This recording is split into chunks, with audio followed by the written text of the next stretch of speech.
All right, here we go. It is February of 1881.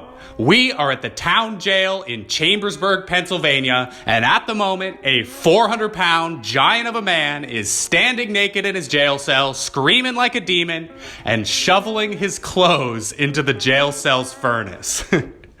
Our prisoner here has created a massive blaze, and now the local cops and firefighters are trying to shoot a fire hose through the jail bars to put out the flames. But they're having a little trouble because the crazed man inside the cell is picking up hot coals out of the fire with his bare hand and hurling them at the cops, screaming, hot balls, here comes a red hot ball." The man inside the cell is named Dennis Fenton, and believe me when I tell you that we have only scratched the surface of his criminal career. Fenton was a man of great renown, known to the newspapers by many nicknames, like the Insane Giant, the Modern Goliath, or my personal favorite, the Bison of Destruction. But despite Fenton's notoriety way back when, basically nobody remembers him today. Part of that is because his exploits were mostly localized to Pennsylvania and the Virginias, but mostly it's just kind of a natural product of the passage of time. So today, I want to do my best to revive the legend of the Bison of Destruction. Every single thing that I'm going to tell you in this video really happened, no matter how completely insane that it sounds. So, Dennis Fenton first rode into Chambersburg on a bony gray horse sometime in the mid-1870s. His name held a bit of a reputation prior to coming into town, but it wasn't until he got to Chambersburg that he really started to get into trouble. See, most of Fenton's friends back in his home state of West Virginia knew him as kind of a quiet and reserved giant. He worked hard at his job as a railroad contractor, he loved his wife very much, and for the most part, he just kind of stayed out of everybody's way. Unless he was drunk, which was usually, according to one newspaper I found.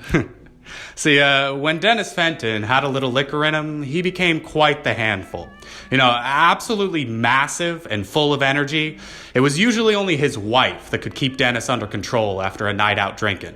After all, the guy stood at 6'4", and he weighed between 300 and 400 pounds, and he had a big, muscular body that was as firm as a sack of flour. Nobody was going to stop this dude from partying if he didn't want him to. But still, despite his huge frame and propensity to go a little wild, Fenton could still keep his cool, at least somewhat. You know, he was a big, rambunctious drinker, but he wasn't out to hurt anybody. At least not at first. See, Fenton came to Chambersburg, Pennsylvania on a big railroad contract. A deal and a job that was set to really make him some money. Until one of the guys that he was supposed to be working with skipped town and ripped him off for $20,000. A lot of money now, and even more back then. And according to those who knew Fenton, it was this event that really sent him over the edge. He very quickly went from a rambunctious but mostly harmless drunk to an absolute scourge on the town of Chambersburg and the surrounding area. Fenton's rap sheet over the next couple years would grow to a mile long. Like, his nights of drinking and partying would become nights of absolute destruction and chaos. Like, for example, one time a cop was trying to arrest Fenton and he just picked the guy up and threw him over a fence. And once he got locked up in jail, tore one of the iron bars out of the door and then used the bar to bash the wall of the jail down and escape back into the world. Once he punched a dude so hard that the newspapers said that he must have seen stars that even astronomers hadn't discovered. And according to the press, whenever the cops tried to put handcuffs on Fenton, he would just flex his massive arms and snap the cuffs like they were made of balsa wood. News of Fenton's unbelievable strength and temper spread so far and wide that he even became kind of like a boogeyman for local children. Like, ooh, watch out, if you don't behave, Dennis Fenton is gonna come and get you. But it wasn't just the children either. Like, even adults were scared of this guy. Like, when people saw him coming down the road, they would literally yell out, "Fenton's coming, Fenton's coming," and everybody would go run screaming into their houses. like that time that he broke out of the jail with the iron bar, the town actually set off all the firehouse sirens and bells and things to try to warn everybody that Dennis Fenton was back out on the streets. And through all this chaos, the town police force was just terrified of the guy. Like, whenever he was out on a night of destruction, the local cops would be nowhere to be found. Like, literally hiding away until he sobered up or just passed out. And to cap all the mayhem off, one day in February of 1881, Dennis Fenton embarked on one of the craziest single-day crime sprees that you will ever hear of. A crime spree that ultimately put an end to the legend of Dennis Fenton, too.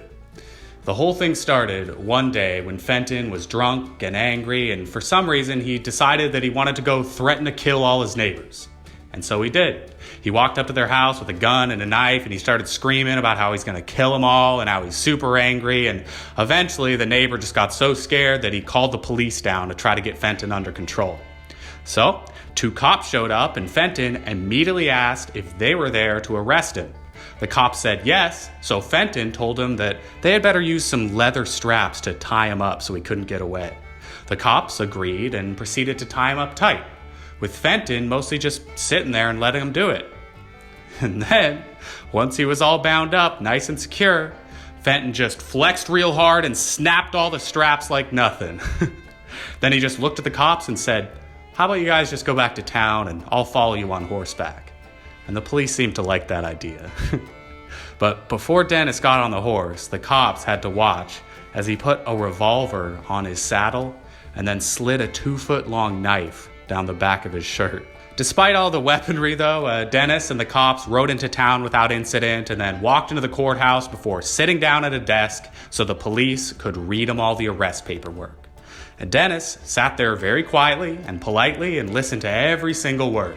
He just let the cops read off all the legal stuff without even making a peep. And then, once the cops were finished, Dennis very calmly took off his shirt and vest and then asked the cops, "All right then, you guys ready to get down to business?" The cops immediately knew what that meant, that a fight was coming, and so before you knew it, the entire courthouse was empty, except for Dennis. The policemen just left. They didn't want any piece of Dennis Fenton. Eventually, though, some reinforcements arrived, and the cops walked back into the courthouse, only to find Dennis barefoot and shirtless for some reason. All right, now, this next part here is one of those moments that I just would not believe myself if I didn't see a bunch of newspaper articles with my own eyes all saying it. So, like I swear to God, this is real. I did not make this up. Dennis, upon seeing the cops come back into the building, asked them if they wanted to see how good he was at jumping, and then proceeded to leap around the station barefoot, showing off how far he could jump. Then he just went outside and laid down in a snowbank. And with Dennis laying there in the snowbank, the cops thought that, hey, this is probably the perfect opportunity to try and arrest the guy again. So 2 of them snuck up to Dennis with some more of those leather straps, trying to tie him up tighter this time. And at first, Dennis seemed to not even notice the guys. He just laid there and let them tie him up. Before suddenly, he sat up, grabbed one of the cops, and threw him 10 feet down the street like a rag doll. Then he turned, grabbed the other cop by the shoulders, and just started to shake him back and forth like a baby with a rattle. And he just shook him, and he shook him, and he whipped him all around until the guy was just absolutely exhausted.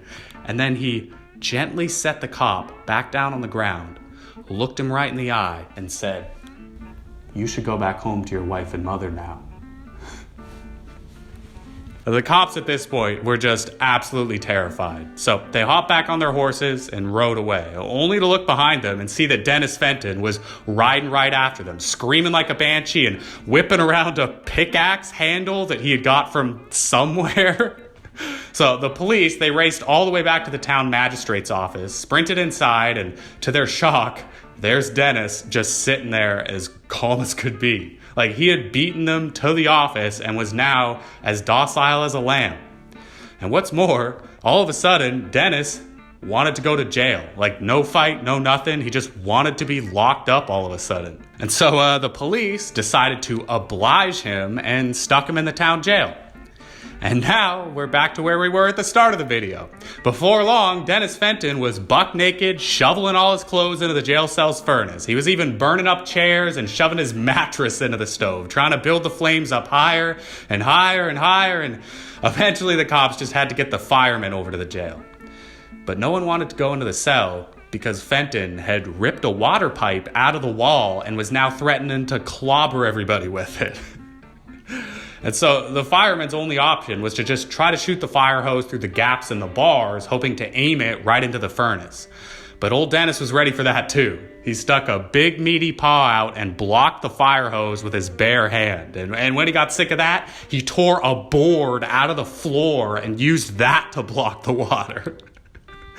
The firemen tried their best to finagle this way and that way to try and get a good shot, but before long, Fenton started throwing those hot coals at them from out of the furnace, screaming, "Hot balls, hot balls, hot balls." Dennis couldn't keep the blaze going forever, though, as the firemen eventually went around to the jail cell window with a second hose and started shooting water in that way. Fenton couldn't block both jets of water at once, and before long, the furnace was all wet, the fire completely out. But despite the elimination of the immediate threat, there was still a pretty big problem to solve. All those flames had totally filled up Fenton's cell with smoke. So much smoke that the police were worried that he was gonna die in there. And so they realized that they were now gonna have to figure out a way to get Dennis Fenton, the pissed off 6'4", 350-pound man, out of the jail cell. And so everybody just stood around in front of the cell, thinking and planning, with plenty of guys talking a big game about how they were gonna go in there and get Fenton all on their own. But every time someone got close to the cell, Fenton would just come screaming out of the smoke at them, and that would be the end of that. Like, nobody had the nerve to really challenge a guy as massive and as crazy as Fenton. And right about here is where we get another one of my favorite details. Maybe my favorite detail in the whole video, honestly. See, the entire time that the cops were in that little huddle trying to figure out how to solve the problem, Fenton kept sticking out one of his great big arms through the bars of the cell, holding it out with the palm up and challenging people to come and sit on his arm. What he wanted to do was prove to the cops that he could pick any of them up with one hand. Isn't that just amazing? Like, it creates just such an incredible mental picture. Like, just this big group of cops standing around trying to figure out, like, how they're going to go get Fenton. And the whole time, every once in a while, a great big arm comes slinking out of the smoke, trying to do some, like, carnival strongman trick.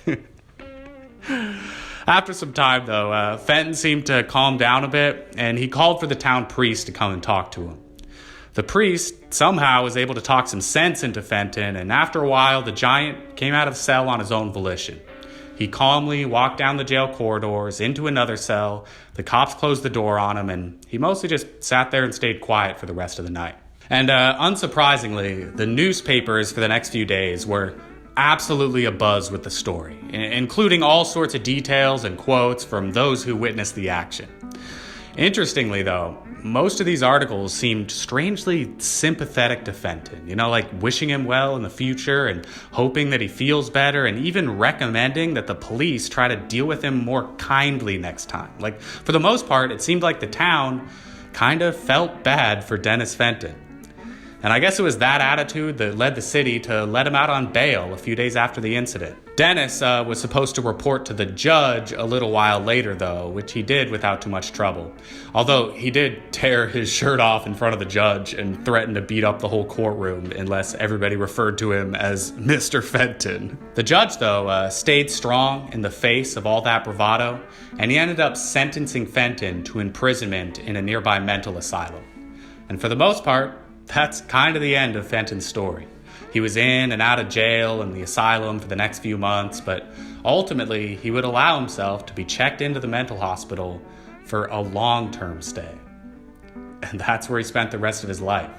Nearly 30 years later, Fenton died, still at the asylum, and apparently very well liked by everyone there. But despite the quiet exit from our world, Fenton left his mark on Pennsylvania and West Virginia.